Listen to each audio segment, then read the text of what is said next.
Not living a life where I have to go out and explore. I need to go to a nightclub. February 2022, the Metropolitan Police first hears about a report of rape against Thomas Partey, initially forming an investigation that marks the beginning of a 3-year probe into allegations of sexual offences. Arsenal, his club at the time, is informed of allegations, but following legal advice allows him to continue playing while the investigation is ongoing. The club implements unspecified safeguarding measures. July 2022, he is arrested on suspicion of a rape.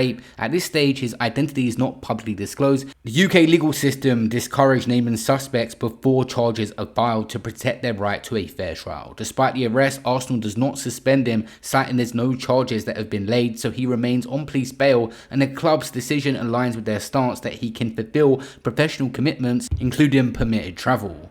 Social media begins to circulate rumours, with one accuser reportedly posting allegations, including text messages between her and Partey. These posts claim a civil suit was settled for approximately £160,000 due to legal reasons, and this prevented criminal charges for that one incident related to UK laws and overseas crimes at the time. These claims remain unverified and considered inconclusive. 2023, Partey's bail is extended multiple times as the investigation continues. He remains a key player for Arsenal, making 35 appearances in the 2022-2023 season, and even scoring 4 goals. Public and fan discontent grows, with hostile chants from rival supporters heard at matches.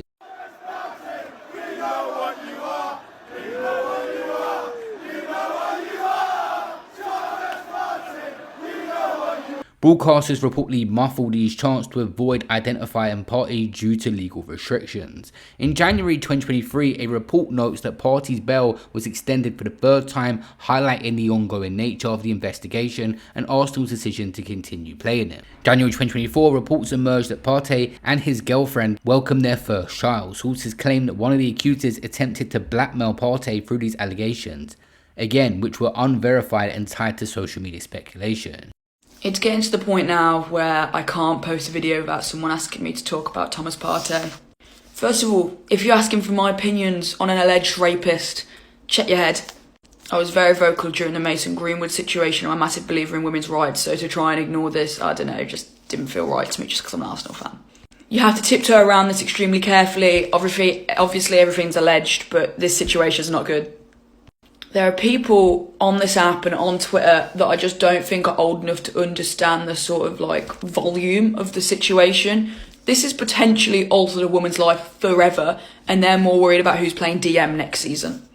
I think he's getting to the point where it's embarrassing that Arsenal will let him to continue to play. People have compared it to the Basuma situation. I think this is probably now getting more comparable to the Mason Greenwood situation. It's sad that there's so many situations that this is comparable to already.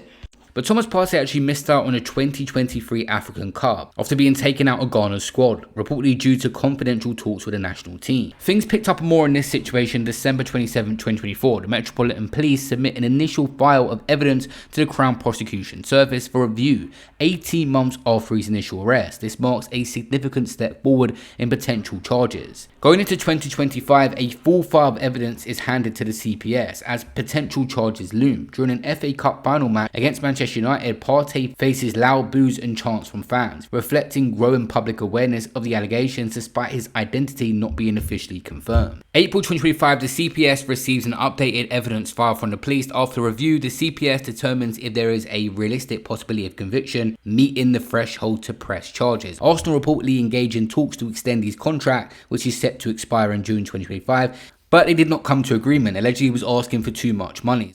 Growing up, I have this picture some of us were lucky.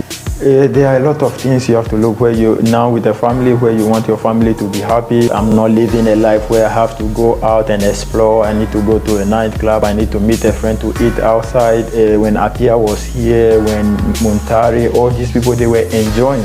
They were not stressed or fighting about anything. In the team, we never talk about any problem with another player about captainship or anything. The problem is from outside. So June 30th, his contract with Arsenal expires and he leaves the club as a free agent after 5 years, having made 130 appearances and scored 9 goals. Arsenal's statement notes the contract end but avoids further comment due to his ongoing legal proceedings. Arsenal actually faced criticism for not suspending him during the investigation. They're the most woke club in Wokesville, Arsenal. Yeah. You've got the women fucking stadium selling out, all of Burke's marching, singing songs, and then you've got an airy apist.